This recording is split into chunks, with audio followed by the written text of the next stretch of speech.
Welcome to the Dare podcast, where it is all about helping people overcome anxiety and panic attacks. The Dare app has over 1 million downloads and is free to download at dareresponse.com. Now, without further ado, here is the Dare podcast.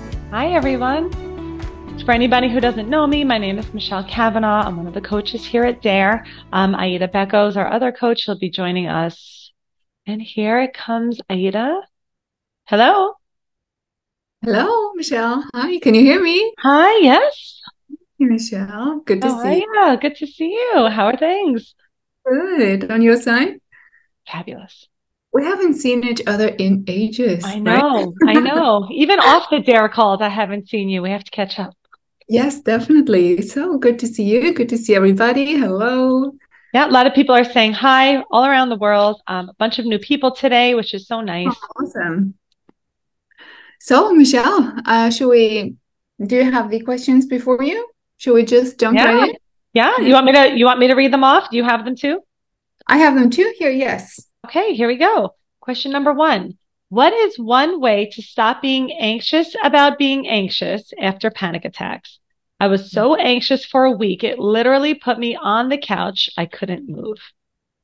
I love this question. It's such a good question. You guys, who has experienced higher levels of anxiety after a panic attack? It's kind of like blowback anxiety, when something big happens, and a panic attack can feel big indeed.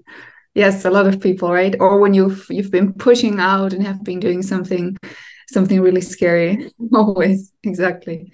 So one thing, let's start with what you shouldn't do, and that is try to bring yourself back into a state of calm, which, doesn't work, as we know by now, but I think it's important to expect to feel this way for a while, right? A panic attack is really an intense rush of adrenaline, so that does sensitize your nervous system. That's completely okay. Now it's your interpretation of that heightened state that really, makes and breaks everything. Because if you interpret that heightened state or sensitization as now heightened anxiety, which again is a problem, then you're again stuck in that cycle. So I think expectation management is definitely one thing. And I think this is really a time where you could just try and implement more relaxing things in your day-to-day life. Not to be anxious, but just to help your body calm down faster from the heightened state. So things like, guided meditations, taking a walk, not doing high intensity stuff, maybe not drinking too much, not going on parties is usually really helpful. So trying to keep your stress to a fairly normal level is definitely helpful, and not just letting time pass. And I'm sure that has been a while ago, and you should already feel much better than when you submitted this question. If you had a panic attack, kind of picture it like anything else. Forget panic attack. Imagine somebody startled you. Somebody dropped a dish, or somebody walked into the house and you weren't expecting them, and you jumped, right? You had a startle reflex. You jumped. That would be similar to panic attack, right? Something jumped and caught you off guard. Here's the startle. Now, are you immediately calm? Are you immediately regulated once you realize, it was just your kid came in the back door? No, your body is in a heightened state. And this are all like the little videos of the pond settling down and the water settling down and the dust settling down. It's quick to stir up. But then, like if I could shake a rug, the dust comes out, and then it takes time for the dust to settle down as it should. Right? Almost everybody in the chat said, yep, definitely me. You go for a run. I know, Aida, you like this one. You go for a run and you're running and you stop. Your body's still here. This is the residual anxiety that's left after a panic attack. This is the residual dust that's left after you shake out a rug. And so the question is, how does the dust settle down? And the answer is, it's such a weird answer. It's any word we say, if it's taken as a means towards action, it's going to have the opposite of why we're saying all the things. It's just leave the dust alone. Yeah, and expect it, right? Of course, it's expected to be up. Expect to be out of breath after you run a marathon. Expect to still be startled and your heart to still be racing after somebody scared you. We just get scared of being scared after being startled. Mm-hmm. Mm-hmm. right? And so just be in a heightened state. Like, you don't have to do a whole lot about it. You can go and do things that would bring on a feeling of calm afterward, like by accident, like go back out and engage in activities in life. And then your body calms itself back down. But this is what happens when you get hooked in on your own stress response. Stress response, attending and staring to stress response, getting scared of being scared and trying to calm down. And so one way is to get better at having that response and treat it as normal. Oh, of course I'm so heightened. Of course I'm so exhausted. Sometimes it comes with a low mood as well, because it's like, and you're left with depletion, exhaustion, still jittery after that. Yep, that's how it feels. This is how a panic attack feels, and this is how it feels after the panic attack. Kind of just take that as normal. Does that make sense, everybody? Yeah. And also, when you're going through a particularly stressful phase in your life, then you will maybe feel more sensitized. Or if you've had a panic attack because you pushed through something that you've been avoiding for a very long time. So there's a lot of anticipatory anxiety that builds up to that. So take that into account. The bigger the thing, the bigger the impact, let's say, of the panic attack, the bigger the blowback sensitization of this. But really, really, absolutely okay. Yes, very, very uncomfortable, but this too settles just as the panic attack came and then went. This will come and go too. All right, good. Next question. I'm having anxiety 24/7 that affects my sleep and digestion. What am I doing wrong? I like this question in particular because I think let's try to focus on the second part of the question, which is, what am I doing wrong? So what is the implication here, Michelle? Right. As if the presence of anxiety is your fault or your responsibility, and trying to do something to get rid of the anxiety. If it's, what am I doing wrong because I still feel, it's subtle, right? But you're still embattled with a feel. The presence of anxiety is still marked as what's wrong. And for all my 24/7ers, I saw it in the chat too, who is constant, wake up. You have 2 seconds of bliss when you like forget what life is, right? For 2 seconds. And you're like, oh shit, wait, I have anxiety all the time. You tune in, you find it, and then it's constantly on and constantly looking at it on, and nothing you do helps. And it's a constant, I refer to it as to somebody yesterday. I'm like, you're stuck at a 7. Who's stuck at a 7 all the time? You don't quite even get to panic attack. Maybe sometimes you do, but you never get below a 6.5. You're always sort of stuck at a 7. Yes. And some people say, I wish I could just have that damn panic attack. You would just turn into that 10, and then I know it's going to go down to, let's say, a 2 or a 3. But being stuck in that state between 6.5 and let's say 7, 8, that's where your mind is constantly, when you feel like you have no break from it at all. And it's so all consuming. Yes, that's the tough part. Definitely. Right. And so what am I doing wrong? You might not be doing anything wrong, but you asking what you're doing wrong shows you're trying to do a whole lot of something to calm down the anxiety. Now, you can do things. That's what medication is for. If you are constantly at a sensitized state, medication helps you feel less sensitized. That's kind of the point of it, to bring down your levels of anxiety. You're welcome to do so. There may be physiological reasons, right? It's kind of like asking, why am I anxious 24/7? There could be, again, a number of reasons: diet and wellness, and a reaction to medication, or after being sick, or after smoking pot, or what. There could be a number of reasons why I'm anxious. Here at DARE, we talk about the maintaining behaviors and factors that keep us. It's almost like questions like that to me look more of like, this is not diagnostic, nothing like that. Here's my disclaimer.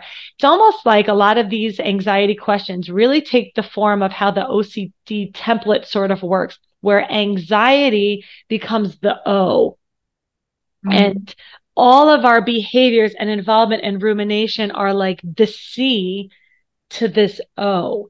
And then all we do is constantly look for and find this feeling, and we get frustrated that's still there. So we try and do something else. And a lot of things, like a lot of chronic medical conditions, let's say chronic fatigue syndrome or something like that, where somebody can have chronic fatigue syndrome and not have anxiety, but somebody might take the feeling of fatigue and then that becomes the O. And then we get into these like the C of OCD, of checking every day to see if something worked, to see how I feel, to make my decisions based on that particular feeling. Does this make sense to everybody? I know we have a lot of new people on, but sometimes anxiety becomes the object of our constant behavior and work and trying everything to get rid of this feeling, which only kind of keeps us enmeshed in it. Yes. And, anxiety does affect sleep and digestion. And sex. Yeah. And stress does that too. Yep. So maybe you can recall a time when you've been really stressed, but not anxious, and you had trouble sleeping and you had trouble with your digestion. So I think it's really important to remember it's not, anxiety is this big illness that is doing this to me. Now I need to fix the anxiety so I can fix my sensations. Right. It's really important that I address the core issue or the core maintaining factor of this, right? And that is trying to get rid of it. That is the cat chasing his tail, labeling something as a problem, trying to figure it out, doing. And the more you fight, the harder this gets. And then, of course, you will get more sleep issues and more digestive problems. Right? So the sensations are not the problem. So I'm still having sensations. That means I'm doing something wrong. That in itself is a problem, because you might be doing everything right, let's say, but you might still be sensitized, or you might still have other stressors in your life that are contributing to this. Right? So think of that more as of, at what level is my sensitization at the moment? Okay, it seems to be pretty high because my sensations are strong. Okay, what is contributing to this sensitization? Let me take a look at my life. Stress levels, but also let me look at how am I responding to this? Am I catastrophizing? Am I consciously ruminating? Am I online reading about it all day long, trying to find a cure? Then you are doing the exact opposite of leaving it be, right? And allowing your body to calm down. Right? So go ahead. Sorry, I thought you were done. It was like, I've used this example before, but for anybody who's new, it's like the seesaw, right? If you're in fight or flight, here's, I picture like a seesaw, and if fight or flight is on, rest and digest is sort of off, right? So if you are waiting for a danger, you can't like your digestive system, your sleep, your sex drive, all that stuff takes a back seat. It's important, but it's less important when it comes to danger right now. So if you're in a heightened state, like kind of like how we answered the first question, just take it with, well, of course my appetite, my stomach is a little bit messed up. Of course I'm not sleeping well. If there was real danger, remember, like I have a danger response ringing without the real danger. If there was real danger and my real danger response was ringing, right? I wouldn't want to go into a deep sleep if there was a murderer in my neighborhood. I would fall asleep and then wake up startled, and I wouldn't be so busy about making a turkey sandwich or spending 3 hours making like ribs. I would be like eat or not wearing it. Like I would be surviving. And so, well, of course, when I'm more anxious, I'm not interested in having sex or eating. Like just take that as that's what a heightened state feels like. And that's when it comes with. Again, if it felt great, we would both be out of jobs. It just feels shit. And so this is just the feelings that come with it. Yeah. And a question to you all, guys. Please recall any situation of your life that was highly stressful. It had nothing to do with anxiety, just highly stressful. How did you feel? How was your sleep? How was your sex drive? How was your appetite? Right? It's called rest and digest for a reason. Rest and digest. Right? So rest and digest comes back when you slow down when you calm down. And those are usually the first two things that take a backseat: sleep, appetite, digestive system. How's it for you, Michelle, when you go through stress? You just moved house. How? It didn't raise my anxiety levels, but if I was there was stress, and my sleep was, it's so funny that for sleep though, so my husband ended up having to leave the day before. We thought he was going to have to leave, and I left the next day with the kids. So I had to clean my whole house from the old house, top to bottom, because we were leaving the next day, and my body was exhausted. I was emotionally, I'm like vacuuming the rooms going, my baby's I'm crying, but then I'm happy and I'm excited and I'm tired and I'm hot. And I remember sleeping at my parents that night going, finally just going to sleep. I'm just going to finally get into this deep sleep because we had been sleeping so terribly. And I did this all night. I was wide awake. Why? I don't know. Maybe because, I don't know, my mom has 10 million night lights from QVC on and candles all around her room. And I'm not used to the bed. And I was too tired. But I just didn't sleep well. And now I'm settled down in here. I'm in a routine. My sleep is back. My digestion didn't get too messed up at all. But if I am anxious, some people tend to eat more. My stomach just shuts down. Yeah, my stomach shuts down, and I have to kind of like make myself eat something at a certain point. I would just my throat closes off and I just can't eat. That's how I am when I'm anxious. Yeah, I have no problem sleeping. It doesn't affect my sleep so much, but mostly my appetite. And I'm pointing this out because anxiety has this sneaky way of masking itself as stress, or vice versa. So it's really important to distinguish what is going on. Not everything is anxiety. Sometimes it's just stress. Sometimes you're just freaking exhausted. Sometimes you just have some deadlines that you're anxious about. So it's not always anxiety about anxiety. Sometimes it's just a lot of demands or a lot of unmet needs that can cause this unsettling feeling. And it seems to be, it's anxiety. I feel off. It's anxiety. I feel off. It's anxiety. Oh, I have sleep issues. Oh my God, anxiety is back. My stomach is saying something weird. Oh, I have anxiety. Maybe it's not anxiety. Maybe it's something else. So just be aware of that, and always take a look at your life. What is going on? Because we kind of still zoom into the moment, how I feel right now, and I completely forget what happened the past 2 weeks. Maybe the past 2 weeks were super, super freaking intense, but I already forgot about that. All I'm left with is the consequence. And now I start to become afraid of, I'm feeling this way. Yeah.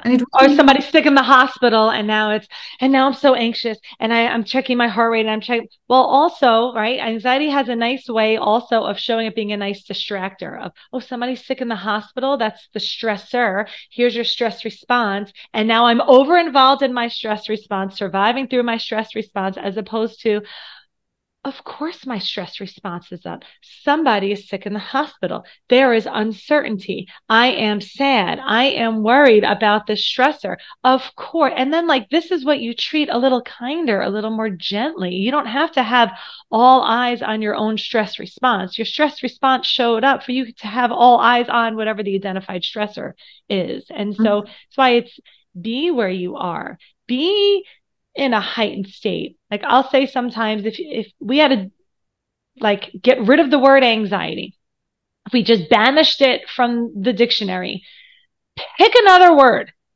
right? I'm anxious. I feel so anxious. This is because of it. What exactly are you feeling right now? What's happening right now? Oh, my chest is a little tight. I feel butterflies in my stomach.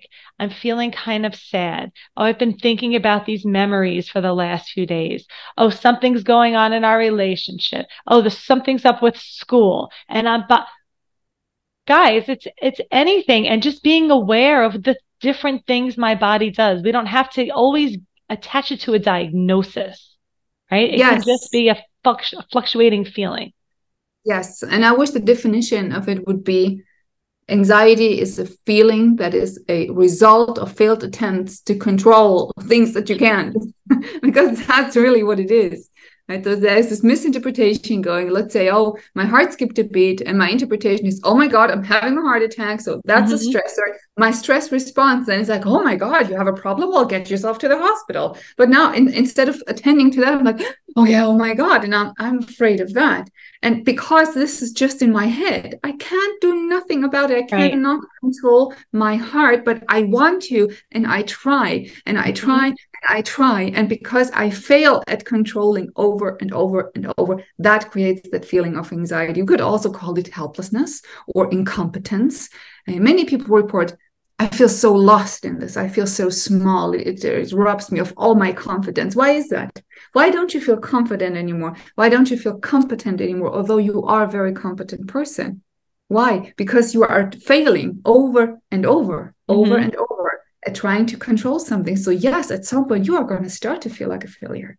Right? If you try and you think you're doing the right thing because this is how you address problems. This is how you fix problems. I've been doing that all my life, and it always worked. And now I'm doing the same I'm thing. so good at fixing things. I'm a fixer. I'm a doer. Give me a worksheet. Tell me what to do and I'll do it. And this is where everybody gets real stuck, because the more I do, the more stuck I get. Yes, yes. And so you are not the problem, right? You are not the problem. The tools you are using are the problem. You have a doing disorder, right? If I had a hologram, if we were in person, one day, guys, who would like to do a dare retreat? Who would like to? I'm going to make Barry listen to this part of the webinar. What time is it? 11:23. Hey, Barry. Do a dare retreat where we can fly somewhere. We all go around the world and we can be somewhere in person. I would hold up a hologram. I don't know how to make a hologram, but like something that projected an image into the air. Let's say a tiger and little like those little kid projection things. You could put the stars on the ceiling. Let's say there's this image right here. Okay. And you don't like the image that I'm projecting. Do something about it. This is where the exhaustion and you're like, stop, stop, stop. Stop. And your hands just go through it. You're trying and trying, but it's not working because it's still there. And I still feel that's why doing disorders, you're engaged in disordered behavior because you're trying to get rid of something that's not get rid ofable. Aida is a little more professional than I am. I just make up words as we go along. It's not you're trying to get rid of something that's not get rid ofable. It's you just get better at feeling bad. You get better at allowing discomfort. You get better at being with what is rather than fighting with what is. We get out of sync. We're fighting non-fightable things. Whatever comes up, if it's a thought, a feeling, a sensation, a memory, a what ifs, or other people's thoughts, feelings, sensations, right? Other people's opinions about you, non-fightable. Right? Non-fightable. So that's the basis of dare, learning how to turn off the fight, not turn off the feel. Yeah, and not the fight response, right? Because that's outside of your control, but that's what you really want, because that is what is troubling you. So what can I do to turn this response off so I can feel better? Right? You keep it going by fighting. Right. I know it's very repetitive sometimes what we say, but it's important, because isn't it hard, guys? Although all of this makes so much sense. It's such a simple concept in theory, but how hard is it to implement that? And how much time it takes to retrain yourself, to retrain your subconscious response from fighting to being present with it and moving on. That's really hard, isn't it? Yeah. Somebody gave me the best line this week. He said, wow, that 18-inch distance from your head to your heart, he's like, it's like the hardest, longest distance it takes to get it from here to here. He's like, you think it would be easy? I said, because you have to be at your heart and get it from your head. You're trying to take it in your head and intellectualize it down into your heart. And you're not going to get this with your prefrontal cortex. You're not going to the longest, shortest journey. Oh, yes. The longest, shortest journey you will ever take, because it is hard. Most people get this intellectually. If you're new on the call, it still might not make a lot of sense because it's very upside down and backwards and maybe different from all the ways you've heard to deal with anxiety before. But once you get it and you're like, oh yeah. And then people get frustrated because you're like, when is my body going to get this? I'm trying so hard to teach it. And that's, that's what we're trying to help you guys understand. Yeah, and it's repetition, right? Repetition, repetition, repetition. Just think about maybe, some people for years and years, they've practiced fighting and resisting, getting rid of. So that network, that fires so quickly, and that's so powerful. And then they come to Dare, and like 8 weeks later, they are super frustrated that they're stuck somewhere. How many times have you practiced this new response versus how many times have you practiced the other response?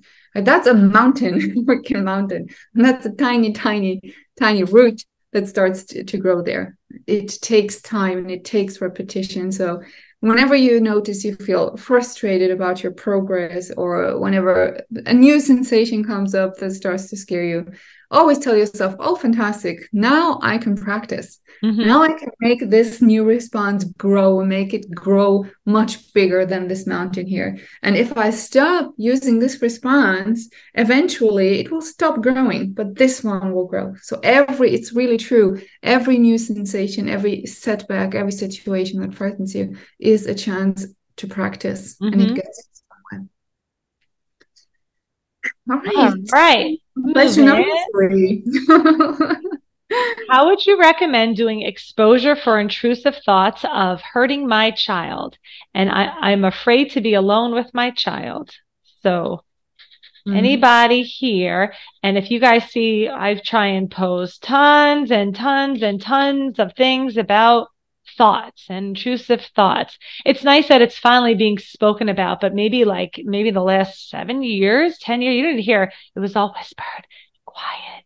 And we try, ever since we made that video, right, that on DPDR and intrusive thoughts, that video's taken off, because everybody has these thoughts, but it's this struggle with thoughts. And I just posted today the answer to how you treat thoughts. So if you haven't seen it, it's on the Dare pages, it's in the Dare forum, and it's on my social media pages, but it's in all the Dare pages that you guys have access to. It's a picture of somebody thinking about ducks. Did you see it yet? No. So she's having duck thoughts, and one is just a duck, and it says thought, and one is the same duck holding a knife. Thought. One is a duck with the censored across it, like a naked duck. Thought. One is a duck that showed up and it's doing this, like this. Still a thought. One is a big close-up of a duck. One is a duck with thoughts around it. It's never about the content of your thought, okay? It's you had a thought, which is safe, about something. The fact that you had a thought is it's how you treat the thoughts, not how you treat the content of your thoughts, right? I just had a thought about hurting my child.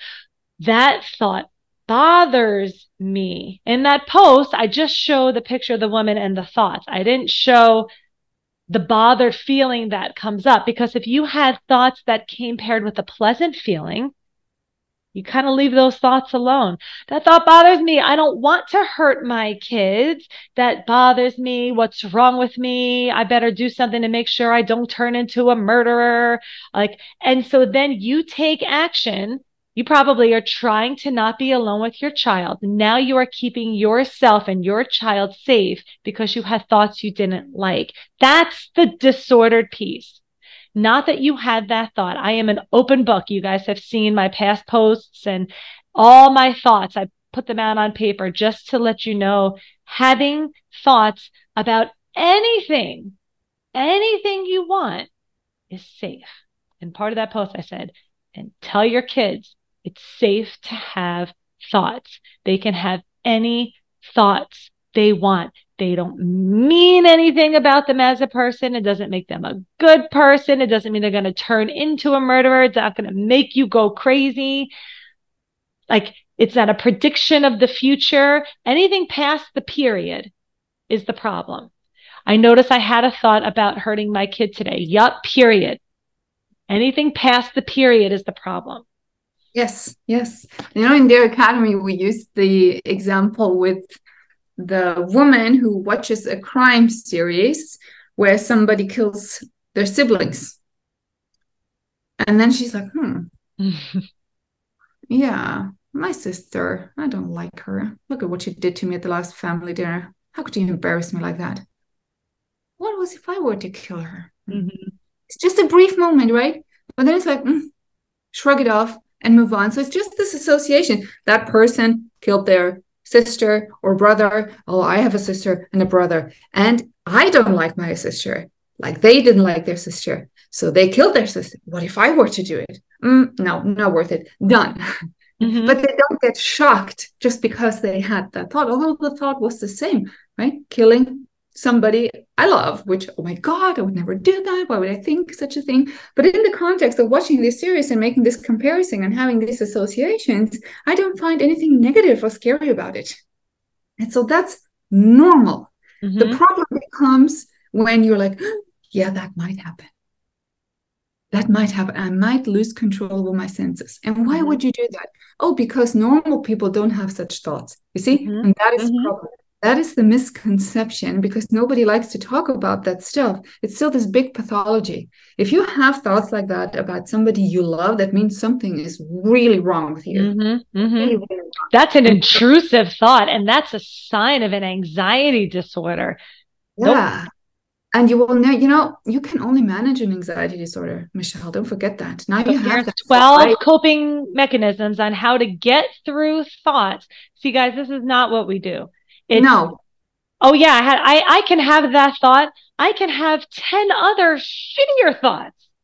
Again, I know this sounds weird. It's not replace negative with positive. It's, yeah, I can have that terrible thought. Oh, I can have an even worse thought. Oh my God, that was really disgusting. Oh, that one's even worse. Yep. I'm even more bothered. I'm not in more danger, and neither is my family. I can sit and have all the thoughts I want. And this is your problem is your disordered relationship with your imagination when it And the comes to what whoosh. if and disordered relationship with this guy. This guy is sending you a whoosh because you're using it positively. According to this guy, he gave you energy to fight something, and you are fighting, or you are trying to keep everybody safe by better not be alone, because what if I can't handle these thoughts and I lose control and I act on them and nobody's here to keep me safe? Now, this is somebody who now thinks they are about to become danger at any moment because their thoughts are now marked as danger. And now what are they finding? More awful thoughts. Now try not to have those thoughts and trying to be distracted and trying to only think good thoughts. No, I love my kids. No, look, let me hug you. Oh my God, I'm hugging her too hard. Am I strangling her? Don't touch her. Don't touch her. Oh, what? It's a doing disorder as opposed Yes. to, oh, yeah, that's a thought. I don't like that thought. Yup. Period. Do whatever you were doing if you were thinking about ducks instead of harming your child. It's just a random, spontaneous thought. Period. Yeah. And always remember the thought only bothers you, not because of the content. Trust me, it's not the content, it's the feeling it comes with. Mm-hmm. It's the Mm-hmm. whoosh it comes with. You can have so many bizarre thoughts that if you think about, you wouldn't like the content. Oh, let's see. What if the world is flat after all? I wouldn't like that. But it doesn't come with a whoosh right now. Does it for you or for you guys? No. So it's not an intrusive thought, but it becomes intrusive when it comes with that whoosh of energy. And now I'm like, oh, because it feels like that, it must be true. It must have some meaning. Right? That girl I mentioned earlier who's watching the crime scene, she doesn't get a whoosh when thinking about killing her sister. She doesn't. That's why she's like, whatever. You're getting a whoosh, and this is why it feels so important, and it feels like you need to attend to it. And this is why the impulse after the whoosh is do something. Either go run, go hide, fight, do something with it, or go Google. Anybody having intrusive thoughts about harming their child? But Mm-hmm. there's always an impulse that comes after the whoosh. And Right. this is where you need to just stay your ground and say, no, this is just another thought. And yes, I do feel the whoosh. I do feel the impulse to act now. But since I know this is just a misfire, I'm just going to stay where I am and go all spaghetti, relax into this experience, and showing my amygdala, hey, dude, that was a misfire. You can stop. Okay. Oh, another misfire, dude. Come on. No. That's the way to go. This is how we're going to do it from today on. And you do that again, repetition over and over and over. At some point, it will just click. We'll just click there. It's going to be, oh, okay. And then you can have this exact same thought, the exact same content, but now it doesn't feel charged. And all of a sudden you don't care about it anymore. And then you're like, oh, it was just an intrusive thought. Yeah, it used to bother me.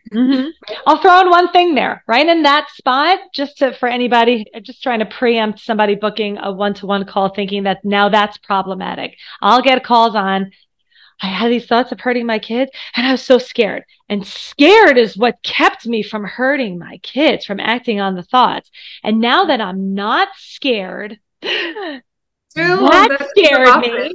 Right now I'm scared that I'm not scared, because that means, do I like this thought now? Oh my gosh, am I more likely to do this since I'm not scared anymore? Nope. Just trying to, I'll say this on the old, I would say this on the old boot camp calls, like, that's actually a sign of progress. That's not a sign that you're about to become closer to being a murderer. It's more like, oh, that's the normalization process, where it doesn't feel like, it goes back to feeling like how you were saying the world was flat. The example I use all the time is like, what if an asteroid fell on your house right now? Like, I'll use that for so many people, because usually it's, yeah, that would suck. But there's no, like, you don't get the dump of adrenaline. Like, it could, but most people don't have that, like, visceral reaction that, like, their body doesn't do anything in response to that thought. Their body just sort of stays quiet. Right. And so when your body screams, when you have a thought, and then you use that energy to attend to the thought, the message you told your body is, keep screaming and sending me energy. Now thoughts are marked as danger. And so you have to reteach this guy, oh, whoops, he's been wishing me for thoughts of danger. Turns out that's not danger. Remember, guys, now energy, so you can now fight now danger. What's usually missing is the now danger. You have the now energy and the now fight, which makes anxiety, not survival. Yeah. You got to put a leash on this guy. Like, now he's doing like this, he's all over the place. And as soon as you put a leash on him, you're educating him. No, we're not afraid of intrusive thoughts. No, a skipped heartbeat is not a heart attack. So we're not going to rush to the hospital. Okay. And you just keep walking while it's on a leash. And it's a weird analogy, but it's really training it's like training a puppy. You see that comment there? My anxiety is sort of an asshole, but I'm learning to love him. Fantastic. And you don't need to love him, but as long as you can befriend him, right? Befriending, that's really enough. And there will be days you're gonna, maybe just smile at it and say, oh yeah, whatever, that's you again. There will be other days where you just hate it and gonna be very upset and aggressive, and that's okay too. That will change depending on the day and your situation. Yeah. But think of yourself as a parent. You are the educator, the teacher, the parent, the pilot, the boss of the company, whatever you want to call it. But you are the leader. And at the moment, things are really off. Your employees are not listening to you. You have no authority at the moment, but you need to reclaim it and stand your ground. Yesterday in my Dear Advance call, Patrick said, he wrote down an affirmation, standing firm in front of anxiety. And that's so true. You don't need to be tough. You just need to stand firm. Yep. Gentle but firm, right? So kind of like a parent, like that, like your parent, like, no, we're not going to the park. Period. Not shut up, stop. Nope. Yeah. Nope. Right? And decisive, right? Like, we make the decisions. Anxiety is not the decision maker. Anxiety is the alerter. It alerts you and shows you so that you can decide. What happens is you're just making decisions because he's alerting you. And now he's just doesn't know what to do. He's like zap happy. He's just wishing you everywhere because you're fighting everything. but you're fighting everything because you're whooshing everywhere. So it's time to take the reins and say, this is where we're going, whether you whoosh me or not. Again, easier said than done. Somebody's going to write that at some point. Easier said than done. I absolutely know. We're just trying to keep it simple. Try and keep it simple. This is not easy. If this was easy, we would just type this up once. Everybody would read it and everybody would do it. It's hard. It's hard to do. But the alternative is harder. People forget that. Staying where you are, being a prisoner of anxiety, being limited, feeling small, feeling incompetent, not being able to just spontaneously say yes to things and go where you want to go, having peace of mind, being confident in your own skin, not being obsessed with thinking all the time. You know what? That is hard. That is so much harder than pushing through anxiety and educating your anxious mind. 100%. Right? So, and this pain that you go through in recovery, it's a healing pain. It's a healing pain. The other pain of the alternative of staying where you are, it's just suffering. It's meaningless. It's truly, truly meaningless. Nothing good comes out of that ever. Right. Right. That ties right into this next question, which tied into our last question, which I didn't address, about like all the things we do, of why we get so involved in these thoughts. A lot of it is this inordinate sense of responsibility we have. Like, I am responsible for keeping everybody alive. I'm responsible for keeping myself alive. I'm responsible for other people's opinions about me. And we take on this, like, better control these thoughts so I don't act on bad things. And so just to tie that into this question here, just to put it into context, this person asked, any suggestions on how to handle feeling irresponsible if I don't pay attention to uncomfortable sensations? Anybody do that? You feel like, okay, so this is more about physical stuff like your body, but before it was just about thoughts. But if I don't pay attention to my heart, that could be irresponsible. And it's kind of a long question, but basically, like, I could die and leave my family, and how irresponsible of me. And they would be upset that I didn't do something about them. And like, it feels proactive to be, well, I should get this checked out. Here comes like the physical stuff, the health anxiety, anybody dealing with health anxiety, even that was my question. Oh, hi, Heather. Great. And then again, it's like somebody else has locked into these thoughts are meaningful of something that I'm predicting is going to happen, right? I'm hooking present discomfort hooked into a future worst case scenario. Most people are hooked into present discomfort, A, for the sake of alleviation of present discomfort, but B, what if it turns into something else? What if this is a sign of a deadly disease? What if I just accept and allow, and then I die from a heart attack? So I better go get it checked every 12 minutes at the doctor. And so, okay, I see a lot of comments. This is a very, very common thing that comes up. Health anxiety is a big thing. It's still a fight of the coulds. It's just a different content. Rather than I could hurt my child, it's I could die, or I could not go to the doctor, and then they catch it and it's too far gone, and then it's too late, and then I die. And if I could have done something about it sooner, right? That's why I should always keep a careful eye on myself all the time.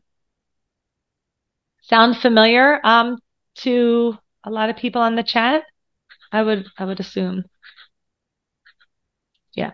Look, afraid everyone will hate me even when after I'm dead. It's funny. That's so funny. Like, even like just this sense of like other people's opinions on us, like carry on, or even embarrassment. Like what if I died and like they had to take off my shirt to resuscitate me, and like everybody sees my boobs.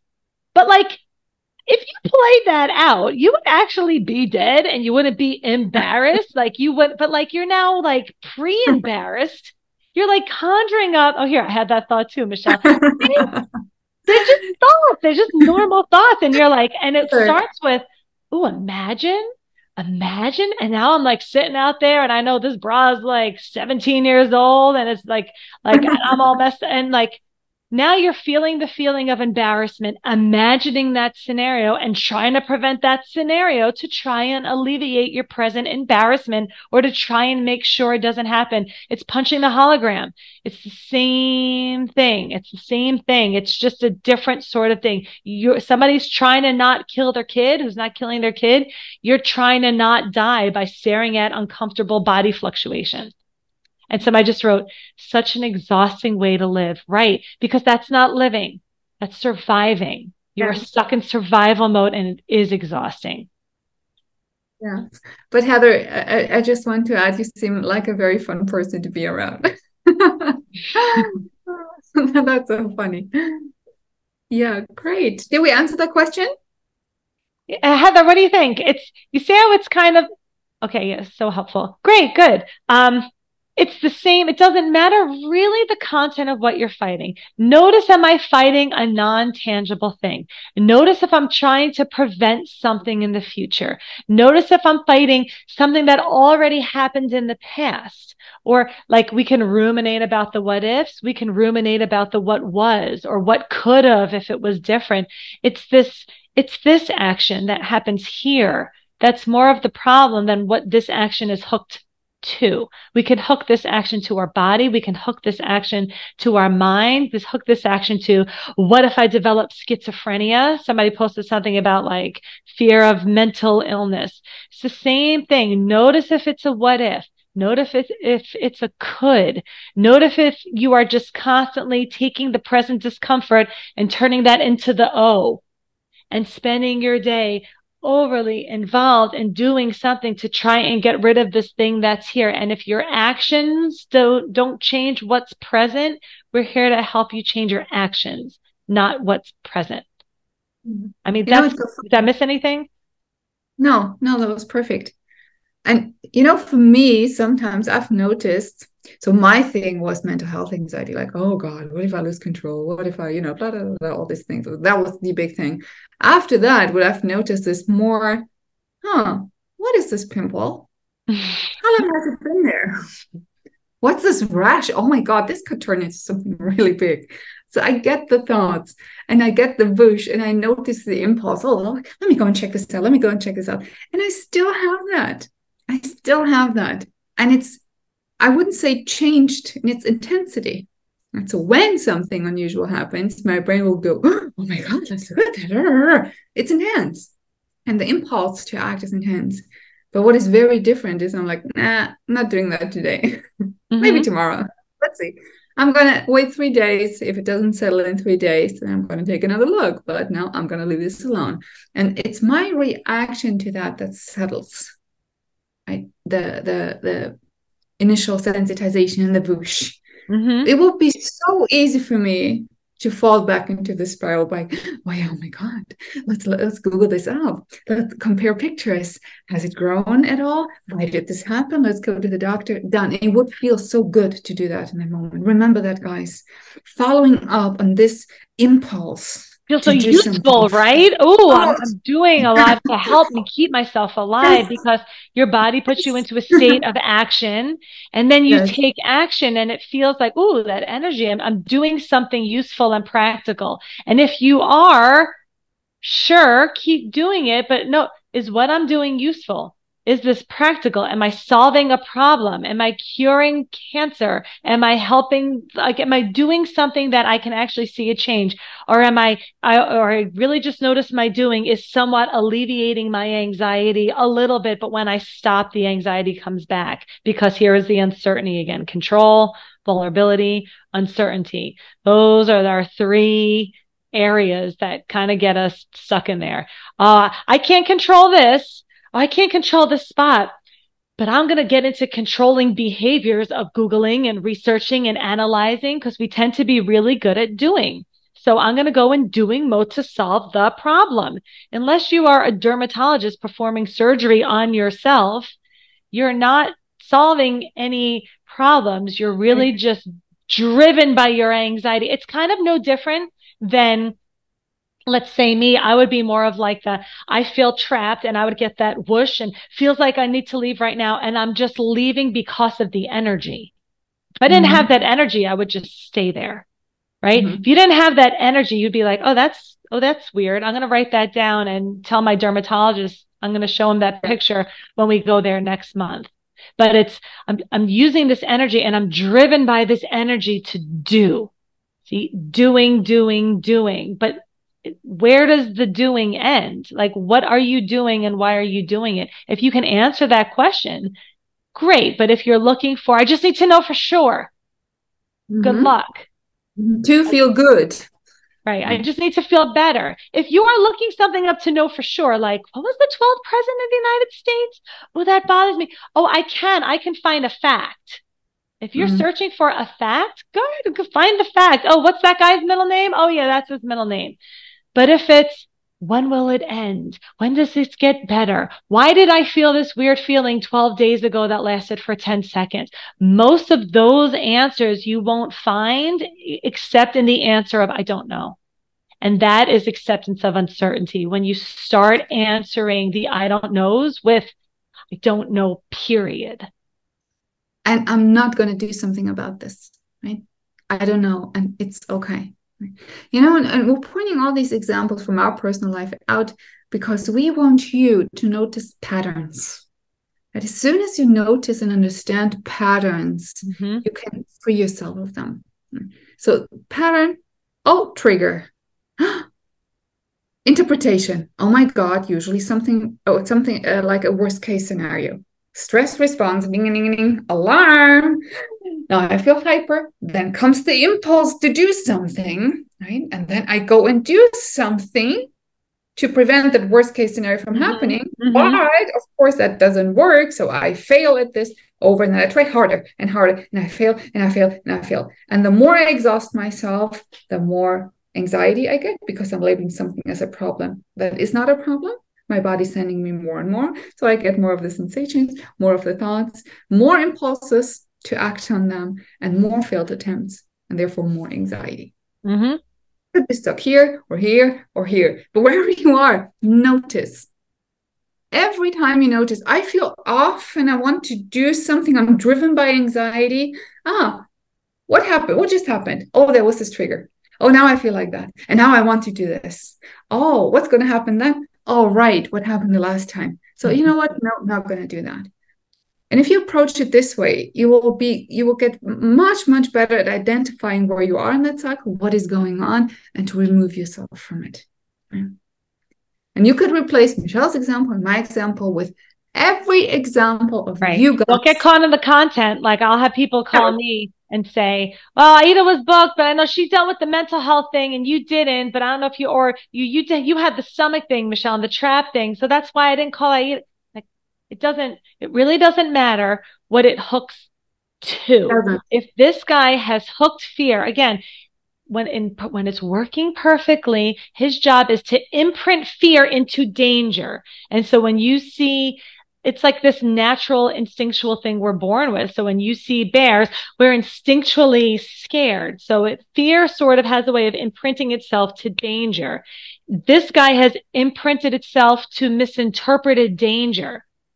For whatever reason, mine just misinterpreted to this particular thing, and yours was something else. It doesn't matter the misinterpretation. That's why we run group calls. That's why we run like all these different groups and the webinars, because it doesn't matter the thing. If we didn't talk about driving anxiety on this call at all, that doesn't mean it's not addressed. Because think about it.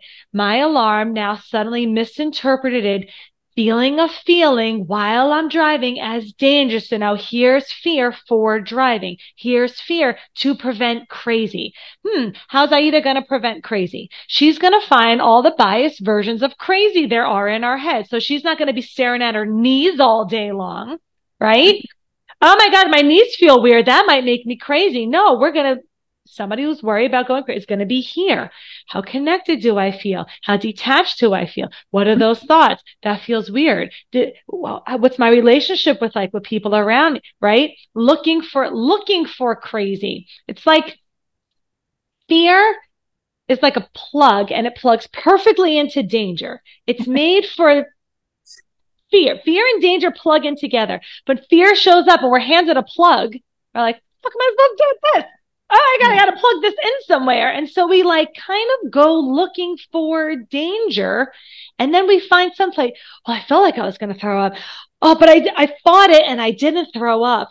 Oh, good. Now fear is misinterpreted and imprinted into what if I throw up? And somehow my doing is preventing throwing up. Somehow all my doing is preventing crazy. Somehow all my doing is preventing having a heart attack, doing disorder. So rather than this is the content of my problem, I'm much more interested in what am I doing? What am I staring at all day long? My involvement, my fighting, my rumination, my problem solving, my catastrophizing. These are habits, right? And like Aida was saying, like actions and behaviors turn into patterns. Patterns turn into habits. Habits are when you kind of like automatically do so. You feel like you have no control over. Like, well, I just start ruminating, right? Mm-hmm. And it's like you start taking it back to the bare bones of the beginning of how you develop that habit in the first place. Oh, actions and behaviors, which means now when I notice that initial thing, I need to be aware of what I do next.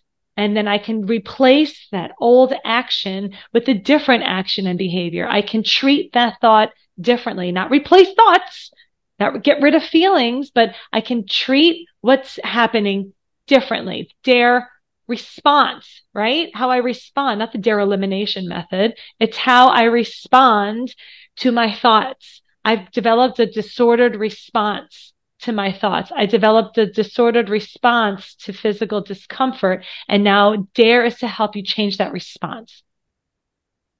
I think that was a perfect wrap up, Michelle. Now, just, like to add to what you just said earlier, this misinterpretation is like confirmation bias. Mm-hmm. Yes. I think, oh God, I might be going crazy.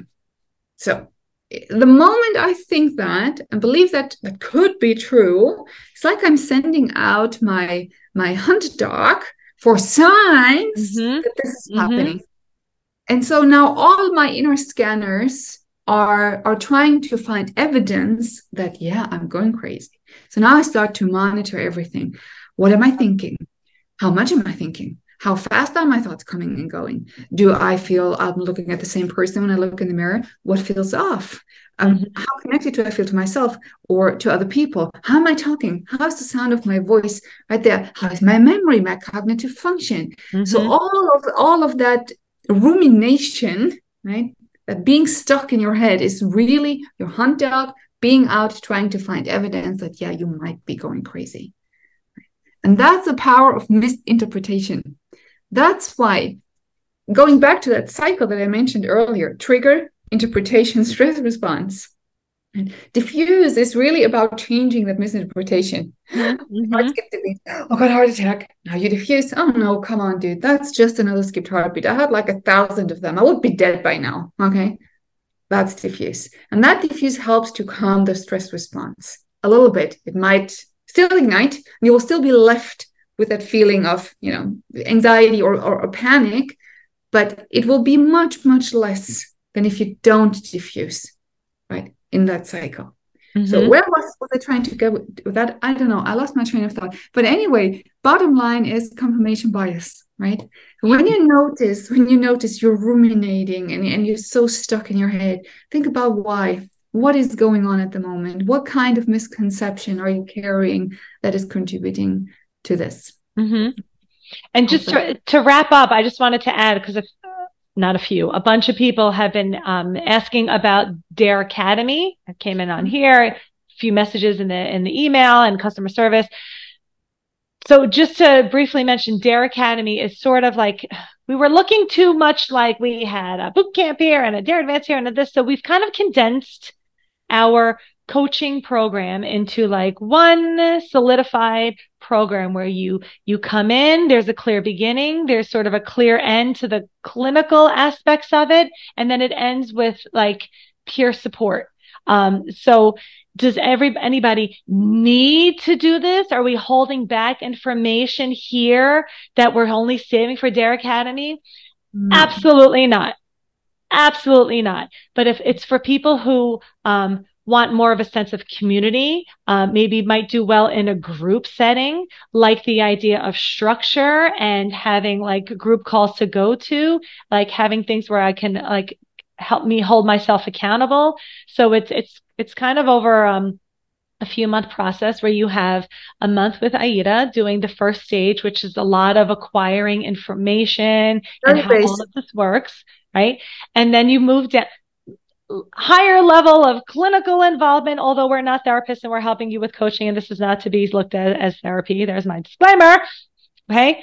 Then you move down to the second tier where you come to me instead of 3 group calls in 3 weeks, you have 6 group calls over 3 months. And now I'm here more to help you monitor your implementation of the skills you've learned with Aida. This is kind of like how Dare Advanced was when we were having Dare Advanced, where I kind of help you guys run the show. And then eventually you get moved on to our peer support group, like a maintenance group where you can stay forever, help each other out, run your own group calls. We're hoping to get maybe some peer moderators, peer leaders trained to maybe oversee some calls where you progress through us coaches through the Dare and progressively like rely on us less and rely on yourself more. And it's just tied in with a Facebook groups and just a lot of support. So that's just a summary of what Dare Academy is. It's almost like taking the Dare book and the stuff you learn here and putting it. Aida did a crazy, amazing job of making 1 million videos, 1 million edits, flew out to Ireland, recorded it all. I flew out too. It was so much fun. And so we're hoping, again, do you need to do this? No, but that's what this is if you feel like you might find it helpful. So if you get information on that, I just wanted to give a little description on what Dare Academy is. Did I miss anything? No, thank you very much, Michelle. I just want to add to that Dare, if you have read the book and you have been a member of Dare Advanced, and maybe you have done boot camp already, or lots of one-to-one calls, like if you really already get it. Yeah, it's not for you. So it's really for the person who maybe only has read the book, never was in any kind of coaching program, looking for some community vibe, looking to and wants to learn through videos, right? So Dare Academy is multidimensional. So you have videos to watch, you have the group calls to attend, you get home assignments that you do. So there is some reflecting and writing, doing some meditation. So it really tries to make this a multidimensional experience. But we need to put in the work. So there are home assignments to do. There are videos to watch. So if you're a beginner and you're enthusiastic and you're dedicated to doing some work, it's absolutely for you. If you've been a longtime member of Dare, probably not. Yeah. And keep in mind, they're all group calls. So, I mean, you have to be okay with being on a group and like social media is really the main platform of where we communicate. So if you're not on Facebook, you might miss out on some of the chats if you don't, right? So just be aware of that stuff too. You can always make a fake Facebook account and we'll bring you in and then like it ends on the peer support Facebook page. So yeah. Guys, thank you so much for attending. Thank you for submitting your questions. Thank you, Michelle. It's good to see you. I love the language. That was fantastic. And until next time, everybody, take care. Bye, everyone. See you next time. Take care. Thank you for listening to the Dare podcast. The Dare app has over 1 million downloads and is helping people all around the world to overcome anxiety and panic attacks. You can download the app for free at dareresponse.com.